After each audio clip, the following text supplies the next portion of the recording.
이 땅을 살아가는 동안에 우리에게 가장 큰 영광이 무엇이라고 여러분은 생각하십니까?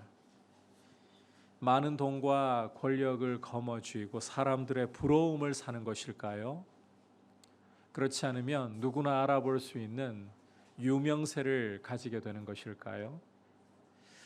물론 그와 같은 부와 명성과 권력을 거머쥐는 것을 영광이라고 말하고 생각하는 경우가 종종 있곤 합니다.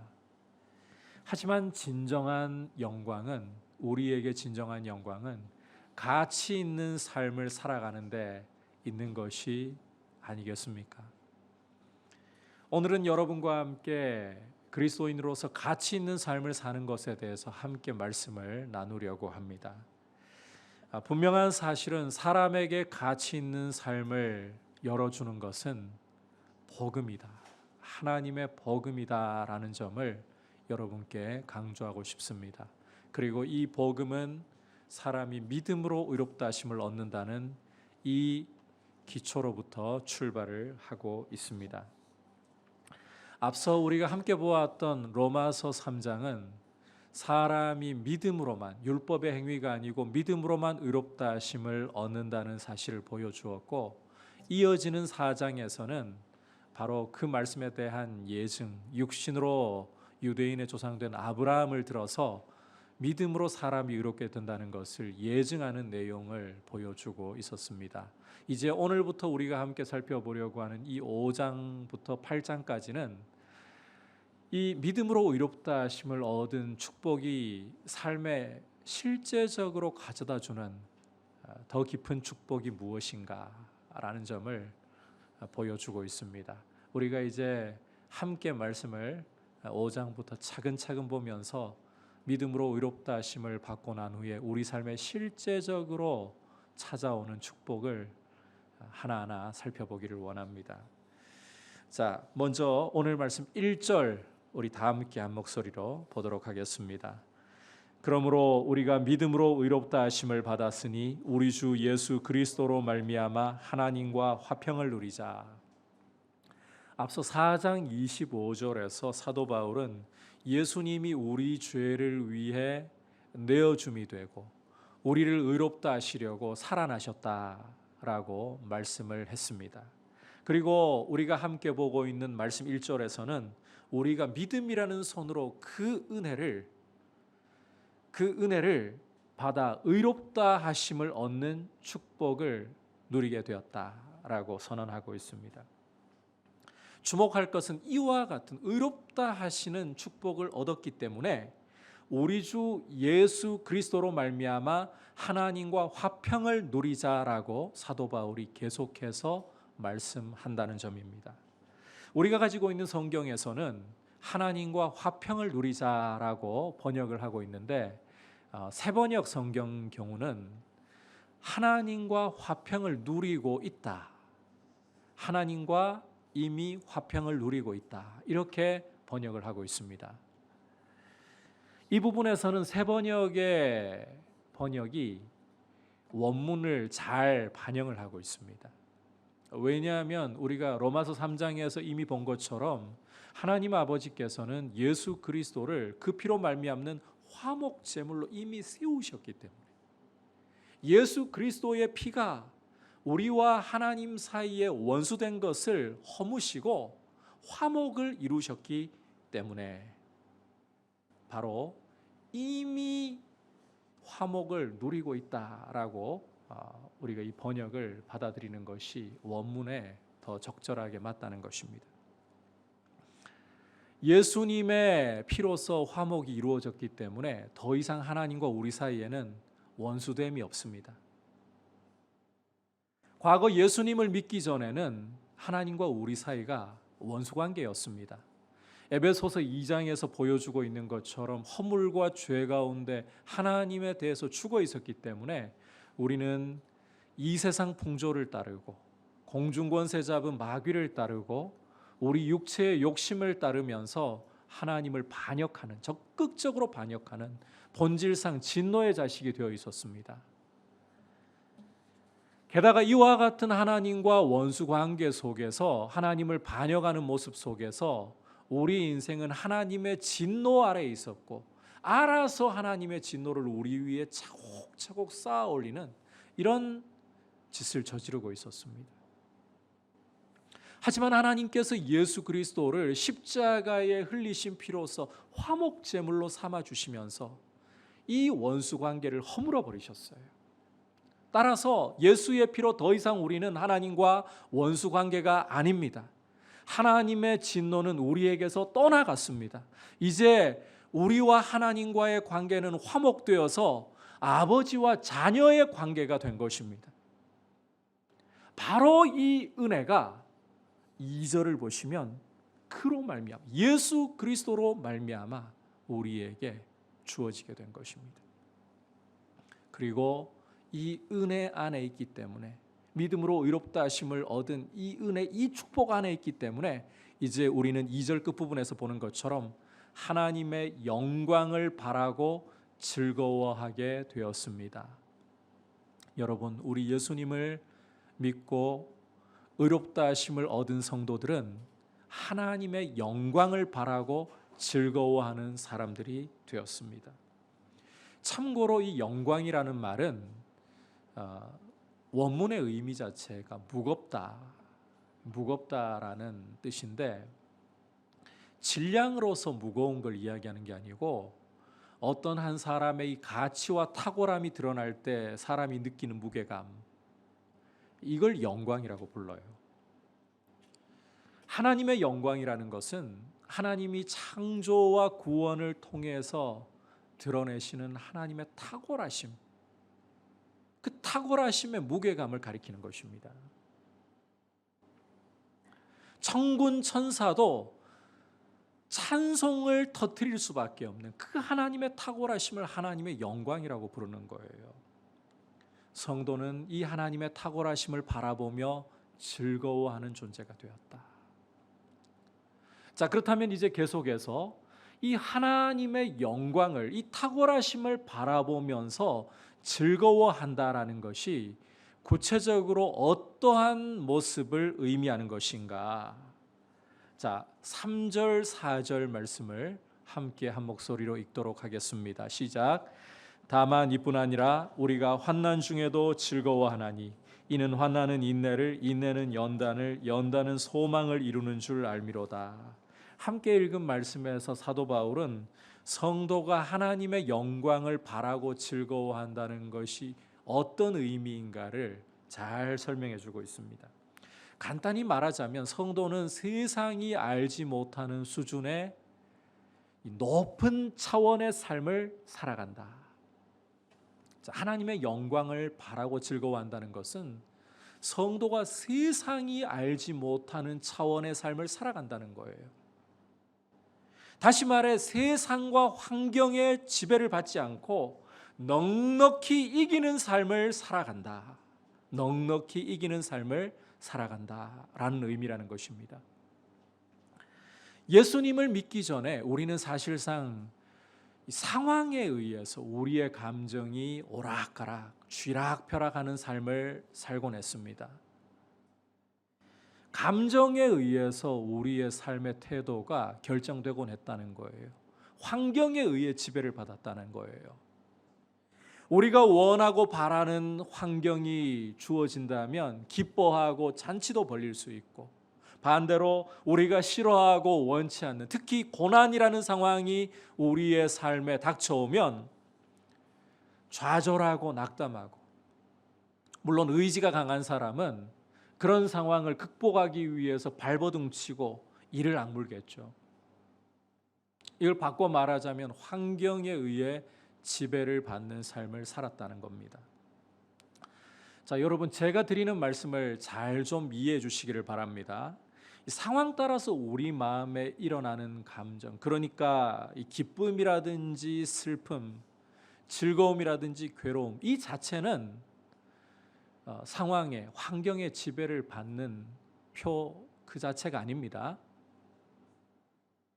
슬픈 일이 있을 때 슬퍼하고 애통하는 것, 기쁜 일이 있을 때는 기뻐하고 즐거워하는 것, 이것은 자연스러운 감정이에요. 이걸 가지고서 환경의 지배를 받는다 아니다 뭐 이렇게 쉽게 판단을 해서 안 되고, 특히 고난의 상황 속에서 슬퍼하면서 괴로워하는 모습을 보고서 저 사람 믿음 없어, 환경의 지배를 받아, 이런 식으로 도매금으로 넘겨버려서는 안 된다는 거예요. 환경의 지배를 받는다는 것은, 감정의 지배를 받는다는 것은 태도와 대응을 말씀을 드리는 겁니다. 괴로운 일 올 때, 고난이 우리에게 다가올 때 우리 괴로워하고 슬퍼할 수 있습니다. 여기까지는 잘못된 게 아니에요. 누구나 겪을 수 있는 감정이에요. 그런데 그 감정에서 끝나지 않고 이 감정을 따라서 내 삶을 결정해버리는 태도를 말하는 거예요. 감정을 따라 좌절하고 낙담해버리고 나는 안 되라고 말하는, 내 삶이 그렇지 뭐라고 포기해버리는 태도. 혹은 정반대로 내게 닥쳐온 이 상황을 내가 무슨 수를 써서라도 이기고야 말 거야. 어금니를 악물고서 내 인생, 내가 성공 신화를 써내려가고야 말 거야. 이런 태도를 이야기하는 거예요. 이런 모습이 바로 환경의, 감정의 지배를 받고 있는 것이다. 물론 어금니를 악물고 상황을 극복하려고 하는 것이 무슨 상황의 지배를 받는 것이냐라고 여러분께서 생각하실지도 모르겠습니다만, 결과적으로 본다면 이 환경을 자기 힘으로 극복해내려고 하는 사람은 고난 속에서 독해집니다. 굉장히 독을 품게 됩니다. 그러다 보니까 사람이 남의 말을 안 듣는 독선적인 사람으로 자꾸 바뀌어가요. 그래서 결국은 환경에 의해서 이런 독선적인 모습이 만들어지기 때문에 좌절하는 모습이든 독해지는 모습이든 결국은 환경의 지배를 피할 수 없는 모습이라는 거예요. 그런데 그리스도인은 이와는 차원이 다른 삶을 살아가요. 오늘 3절에서 본 것처럼 환난 중에도 즐거워하나니, 환난이 닥쳐올 때에 좌절하고 낙담하는 것도 아니고 독해져서 이 상황을 내 힘으로 무조건 극복을 해내고야 말 거야, 그런 것도 아니고 환난 중에도 즐거워하나니. 아니 도대체 어떻게 이런 모습을 가질 수 있단 말입니까? 어떻게 이런 차원의 삶을 살 수 있단 말입니까? 계속해서 3절 말씀을 이어서 보시면 그 이유가 환난은 인내를 가져오고 인내는 연단을 가져오며 이 연단을 통해 소망이 이루어지는 줄 알기 때문이라고 사도 바울은 말씀을 하고 있습니다. 여러분, 환난과 고난이 우리 삶에 닥쳐오고 그 상황이 바뀌질 않아요. 그리스도인이라고 환난과 고난이 면제되는 거 아닙니다. 그렇다고 해서 우리가 그런 어려운 상황들을 만날 때 감정이 예수 믿지 않는 사람들과 다른가? 아니에요. 여러분, 괴로운 일 만나면 슬프지 않습니까? 그게 정상 아닙니까? 안 믿는 사람이나 우리나 감정 자체에 대해서는 특별함이 없어요. 그렇다면 언뜻 보기에 그리스도인이나 비그리스도인이나 뭐 다를 바가 없네요. 맞아요. 언뜻 보기에는 다를 바가 없어요. 감정까지도 차이가 나지 않습니다. 괴로운 일 있으면 슬퍼하는 거, 고통스러워하는 거 똑같습니다. 그런데 어떻게 질적으로 다른 환난 중에도 즐거워할 수 있단 말입니까? 어떻게 이 환난 속에서 인내를 배우고 연단을 배우고 소망이 이루어지는 이런 모습이 될 수 있단 말입니까? 여러분, 우리가 이런 질적으로 다른, 차원이 다른 삶을 살 수 있는 이유는 로마서 8장에서 구체적으로 볼 것인데, 우리 안에 두신 성령께서 우리를 위해 말로 표현할 수 없을 정도로 깊은 탄식으로 우리를 위해 간구하시기 때문입니다. 성령님이 나를 위해 말로 표현할 수 없을 정도로 깊은 탄식으로 간구하시기 때문에 그 기도를 들으시고 하나님의 전능하신 손이 우리를 잡아서 이 고난을 통과하게 하시는 거예요. 여러분, 예수를 믿지 않는 사람들은 고난을 자기의 실력으로 통과하는 겁니다. 자기 혼자 통과하는 겁니다. 그러나 예수를 믿는 우리 성도들은 이 고난의 여정을 자기 혼자 지나가는 것이 아니라 자신도 모르는 사이에 함께 하시는 주님과 더불어 지나가는 거예요. 주님과 더불어. 그래서 이 고난이 우리를 잠식해 버리지 못하고 우리를 좌절과 낙담의 사람으로, 독해지는 사람으로 흘러가게 하시는 것이 아니라 오히려 인내를 배우게, 연단을 통해서 소망을 이루게 우리를 빚어가는 것입니다. 바로 이것이 환난 중에 즐거워한다. 하나님의 영광을 바라고 즐거워한다. 그 이유가 되고 그 모습이 된다는 거예요. 자, 그리고 한 가지 더 주목할 사실은 우리가 소망을 이루어 간다라고 했잖아요. 이 소망은 절대로 실패하거나 무너질 수 없는 것이다 라는 점을 계속해서 좀 주목을 해보아야 합니다. 그 전에 먼저 이 소망이 도대체 뭔가? 이 소망은 예수님 닮는 소망이에요. 우리가 고난을 겪을 때에 인내하잖아요. 인내를 배우잖아요. 그러면서 우리는 연단되는데 인격의 연단이 일어나고 예수님을 닮아가는 거예요. 이 소망이 우리에게 있는 거예요. 그리고 이 소망은 절대로 실패할 수 없다. 함께 5절 읽어보도록 하겠습니다. 시작. 소망이 우리를 부끄럽게 하지 아니함은 우리에게 주신 성령으로 말미암아 하나님의 사랑이 우리 마음에 부은 바 됨이니. 자, 이 말씀에서 소망이 우리를 부끄럽게 하지 않는다. 이것은 우리가 예수님을 닮게 될 이 소망이 절대로 실패할 수 없다. 결코 실패할 수 없다라는 뜻입니다. 이렇게 예수님을 닮게 되는 소망이 실패하지 않는, 아니 결코 실패할 수 없는 이유는 우리 안에 계신, 앞서 보았듯이 우리 안에 계시는 성령님 때문이에요. 성령님이 하나님의 사랑을 우리 마음에 부어주셨기 때문이라는 거예요. 바로 그 사랑이 우리를 붙잡고 있는 겁니다. 따라서 고난이라는 거센 바람이 우리에게 불어오는데 이 바람이 우리를 집어삼키고 우리를 무너뜨려 버리는 것이 아니라 오히려 주님을 닮도록 연단하는 순풍 역할을 해버린다는 거예요. 여러분, 여기에서 오해하셔서는 안 됩니다. 그리스도인에게 고난이 순풍으로 불어오는 게 아닙니다. 고난은 그리스도인이라고 해서 절대로 완화되어서 오지 않아요. 오히려 사나운 맹수와 같이 우리 삶에 예측하지도 못한 시간에 우리의 마음을 짓눌러 버릴 정도로 당황스럽고 크게 다가오는 경우가 많습니다.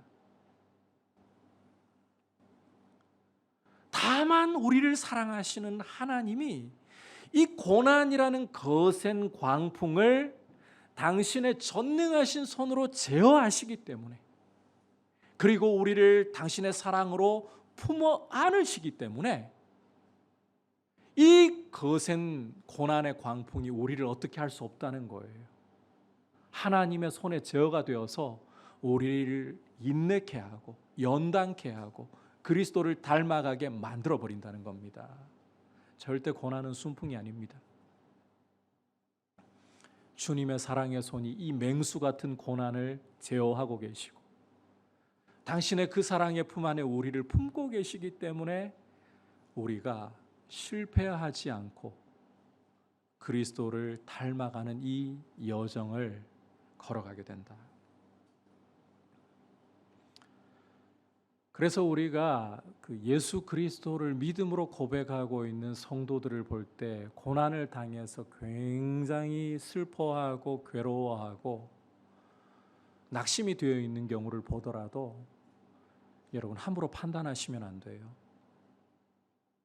왜 믿음이 저 수준밖에 안 될까? 왜 저렇게 실망하고 낙심해가지고 못 일어날까? 함부로 쉽게 손가락질을 하거나 수군거려서는 안 돼요. 왜냐하면 믿음으로 의롭다 하심을 얻은 성도의 경우는 오늘 말씀이 보여주고 있듯이 성령이 그 마음에 하나님 사랑을 부어서 그 사랑에 붙잡혀 있기 때문입니다. 당장은 좌절하고 낙심하고 못 일어나는 것처럼 보일지 몰라도 십자가의 아들의 피를 흘려 사신 성도를 하나님 포기하지 않으십니다. 고난의 바람 속에서 지금은 짓눌려 있는 것처럼 보여도 하나님의 손이 그 성도를 붙들고 있기 때문에 우리도 모르는 사이에, 그 성도도 모르는 사이에 인내가 그 속에서 이루어져 가고 있어요. 그 시간 우리가 함부로 단정해서도 안 돼요. 예측해서도 안 돼요. 하지만 분명한 사실은 하나님의 손이 그 성도를 붙들어서 인내를 배우게 하고 계시는 거예요. 연단을 이루어가고 계시는 거예요. 하나님 일하시는 것은 실패가 없습니다. 그래서 예수님 닮도록 반드시 만들어 가시는 겁니다. 그래서 우리가 성도들을 바라보면서 고난 중에 힘들어하고 괴로워할 때 함부로 판단하지 말고 주님 오히려 눈을 열어주셔서 저 성도가 주님이 붙들고 계심을 볼 수 있도록 도와주시고 용기 낼 수 있도록 도와주십시오. 이런 기도를 우리가 함께 드리면서 서로를 격려하는 모습이 되어야 합니다.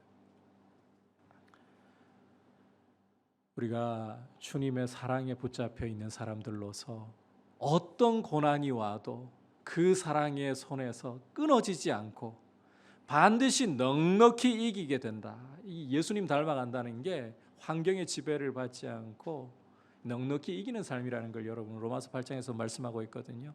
넉넉히 이기게 된다. 저는 영어 표현을 굉장히 좋아하는데 이렇게 번역을 하고 있어요. More than conquerors. 정복자 이상의, 승리자 이상의 삶을 살아간다. 이게 우리 그리스도인이라는 거예요. 고난이 아무리, 그리고 로마서 8장을 미리 좀 엿보자면 환난이나 적신이나 기근이나 칼이나 어떤 위협이나 현재일이나 장래일이나 사망이나 생명이나 천사들이나 권세들이나 그 어떤 피조물이라도 그리스도 예수 안에 있는 하나님의 사랑에서 우리를 끊을 수 없느니라. 오히려 그 사랑이 우리를 붙잡아서 이런 고난이 거세면 거셀수록 그 안에서 인내를 배우게 하고 연단이 이루어지게 해서 반드시 예수님 닮도록 심지어 사망이 우리를 어떻게 할 수가 없어요. 절대로 어떻게 할 수가 없어요. 그게 그리스도인의 삶이에요. 그래서 넉넉히 이기느니라. 차원이 다른 삶을 산다는 거죠.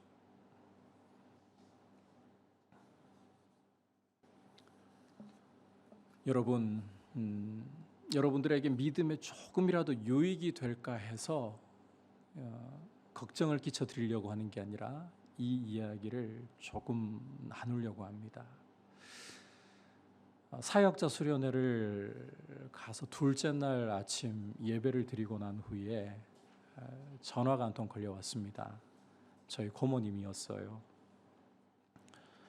아침 9시까지 아버지 어머니께서 고모님께로 가신다고, 어머니 허리 치료 때문에 고모님 댁 근처에 있는 한방병원 가신다고 그렇게 약속을 잡으셨더라고요. 보통 일찍 도착하시는 분인데 9시가 되어도 도착하시려나 가지고 고모님이 전화를 드렸더니만 겨우 전화를 받으시면서 사고가 나서 차가 폐차할 상황까지 되었다. 그래서 저한테 전화가 와가지고 어떤 상황인지 네가 좀 알아봐라. 전화를 처음에는 그 가신다고 하는 병원으로 돌려보니까 아직 그런 환자가 없다라고 했습니다. 아버지께서 전화를 받으실 수 있을까 하면서 전화를 걸었더니 감사하게도 받으시더라고요. 이제 병원 도착을 막 했다. 걱정하지 말라 하시더라고요. 그래서 일단 뭐 상황을 좀 알아야 되니까 달려갔죠. 달려가서 상황을 들어보니까 이제 경부선을 타고 이 신부산 고속도로로 진입을 하셔가지고 조금 가시다가 이 차로가 하나가 폐쇄가 됩니다. 가변 차선이라서 2차선으로 진입을 하고 조금 있다가 갑자기 쿵 하면서 차가 세 바퀴를 구르면서 전복이 되어버린 거예요. 알고 봤더니 나중에 CCTV 저 블랙박스를 분석을 해봤더니 경찰 말이 그래요. 1차로에 있던 트레일러가 아버지 차를 못 보고 차선을 변경하면서 그대로 트렁크를 받아버린 거였습니다. 도착해서 아버지를 보니까 어머니도 마찬가지시고, 처음에는 아버지께서 손에 이 기부스를 하고 계시기에 팔이 부러지셨나? 근데 간호사 이야기를 들어보니까 부러지신 곳 아무것도 없고 심지어 찰과상 하나가 없어요. 여러분, 제가 이 이야기를 드리려는 것은 고난이 우리를 죽일 것 같죠? 고난이 우리를 어떻게 해버릴 것 같죠? 안 그래요. 성도는 사고가 나서 죽는 것도, 암에 걸려서 죽는 것도, 우리 인생에 큰 재난이 예기치 못한 천재지변이 일어나서 죽는 것도 아니고, 하나님이 부르지 않으시면 절대로 고난 때문에 죽지 않아요. 망하지 않아요. 하나님의 전능하신 손은 우리를 잡아서 이 고난을 통과하게 하시면서 우리를 인내케 하시고 연단케 하셔서 그리스도 닮는데 반드시 성공해내시고 마시는 거예요. 이 확신을 가지고 우리 자신을 바라보고 옆에 형제들을 바라보자는 것입니다. 그렇다면 이제 마지막으로, 하나님이 이렇게 우리를 사랑하신다는 것, 증거가 도대체 뭘까요? 여러분, 우리 신앙생활이라는 것은 그냥 증거 없이 그냥 모호하게 하나님 나를 사랑하신대 이렇게 흘러가는 게 아니에요. 성경은 우리 믿음에는 받은 증거가 크다라고 보여주고 있습니다. 그렇다면 하나님이 나를 그토록 사랑하시는 구체적인 증거가 무엇이냐? 우리 6절부터 8절까지 한 목소리로 읽어보도록 하겠습니다. 시작. 우리가 아직 연약할 때에 기약대로 그리스도께서 경건하지 않은 자를 위하여 죽으셨도다. 의인을 위하여 죽는 자가 쉽지 않고 선인을 위하여 용감히 죽는 자가 혹 있거니와, 우리가 아직 죄인 되었을 때에 그리스도께서 우리를 위하여 죽으심으로 하나님께서 우리에 대한 자기의 사랑을 확증하셨느니라. 함께 읽은 말씀을 간단히 요약하자면, 우리에게 부어주신 하나님의 사랑의 명확한 증거는 십자가에 죽으신 예수 그리스도이시다. 십자가에 달려 우리를 위해 죽으신 예수 그리스도야말로 우리를 사랑하신다는 하나님의 사랑의 증명이고, 이보다 더 확실한 증거는 없다, 이 말씀을 하고 있는 거예요.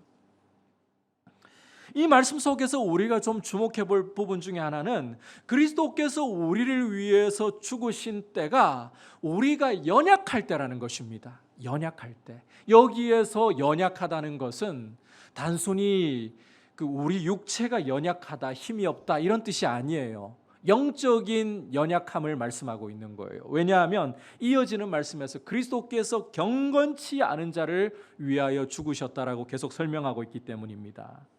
그러니까 이 연약하다는 말은 경건치 않다는 말이 보여주듯이 하나님과 관계가 죄로 단절되어 버린 상태, 그래서 우리 스스로는 조금도 선을 행할 힘이 없는 상태를 연약하다라고 표현을 하는 것입니다. 8절에서 우리가 아직 죄인 되었을 때라고 하는 말씀을 통해서 재차 확증을 해주고 있잖아요. 이렇게 죄로 인해서 하나님과 단절되어 있고 선을 행할 힘이 없는 상태에 있을 때에 그리스도께서 우리를 위하여 죽으셨습니다. 7절을 보시면 사람들 중에는 선인을 위해서, 의인을 위해서 자기 목숨을 내던지는 경우가 어렵지만 그래도 간혹 있곤 하다. 그러나 우리가 아직 죄인 되었을 때에, 우리가 연약해서 선을 행할 힘이 조금도 없고 하나님을 반역만 할 때에 그리스도께서 우리를 위하여 죽으셨다. 바로 이것으로서 하나님이 당신의 사랑을 증명하셨다. 여러분, 예수 그리스도께서 십자가에 나를 위해 죽으신 것이야말로 하나님이 나를 사랑하신다는 확증입니다. 우리 어리석고 우둔한 마음은 내 상황과 환경이 내가 바라고 원하는 대로 이루어지는 것을 하나님 사랑하시는 것이라고 해석할 때가 참 많습니다. 내 삶에 원치 않는 일들이 일어나고 내 마음이 복잡해지고 이러면 하나님 왜 하필 저한테 이러십니까? 하나님 사랑을 의심할 때가 많아요. 이게 우리의 어리석음이에요.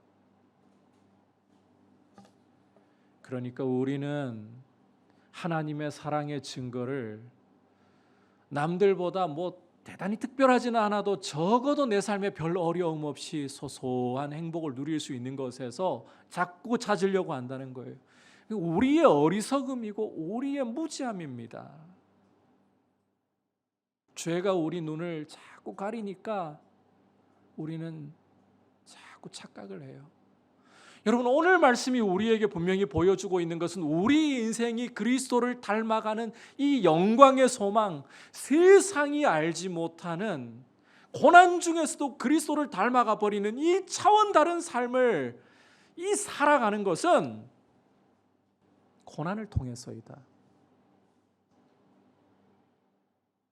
그거 없이는 우리가 인내를 못 배우고 연단이 이루어지지 않고 그리스도를 닮아갈 수 없다고 말씀을 하고 있어요.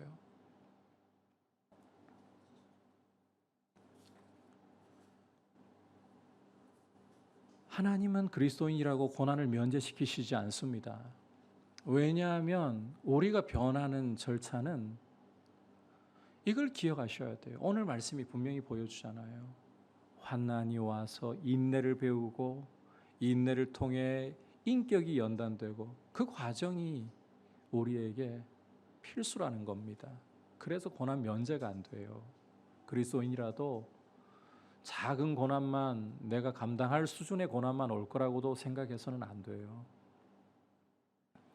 오히려 하나님의 사랑이 우리를 붙잡아 이 고난을 우리가 무너지지 않고 통과할 수 있도록 이끄시는 거예요. 그 사랑이 중요한 거예요. 그 사랑이 고난을 이기게 하는 거예요. 그리고 그 증거는 우리를 위해 십자가에 달리신 예수 그리스도이시다. 여러분, 하나님이 자기 아들을 십자가에 우리 위해 내어주신 것보다 더 큰 사랑의 증거가 어디에 있겠습니까? 예수님의 십자가보다 하나님이 우리를 사랑하신다는 더 크고 더 확실한 다른 증거가 어디에 있겠습니까? 자기 아들을 우리를 위해 손해보신 이것이야말로 우리에게 가장 큰 사랑의 증거이다. 이 사실을 여러분이 기억하시면서 여러분의 삶이 주님의 그 사랑의 손길에 붙잡혀 있다라는 사실 가운데에서 고난 속에 인내하고 인내 가운데 인격의 연단을 받으면서 주님 닮아가시는 이 여정을 주님과 함께 걸어가시기를 축복합니다. 고난이 없는 게 아니라 주님의 사랑이 나를 고난을 통과하게 하신다. 이 사실을 기억하며 걸어갈 수 있기를 축복합니다. 오늘 믿음으로 의롭다 하심을 얻는 성도가 누리는 실제적인 삶의 축복 가운데 환난 중에도 즐거워한다, 이 말씀을 보았습니다. 여러분, 예수 그리스도를 믿음으로 의롭다 하심을 얻은 성도는 이미 하나님과 화목을 누리고 있고 화평을 누리고 있고 하나님의 영광을 바라며 즐거워하는 사람들입니다. 그리고 이 하나님의 영광을 바라고 즐거워한다는 것은 환난 중에도 즐거워할 수 있는, 다시 말해서 이 환난을 통해 인내를 배우고 연단을 통해서 소망을, 그리스도 닮을 소망을 가지게 되는 이 모습으로 살아간다는 것입니다. 그리고 마지막으로 이 환난을 통과하게 하는데 우리를 붙들고 있는 하나님의 사랑, 이 사랑에 대한 증거는 예수님의 십자가이다. 이 사실을 기억하면서 고난 중에도 주님 사랑 때문에 일어서고 주님 사랑 때문에 감사함이 우리에게 끊이지 않는 모습으로 드려질 수 있기를 축복합니다. 같이 말씀을 생각하면서 484장 고백드리도록 하겠습니다.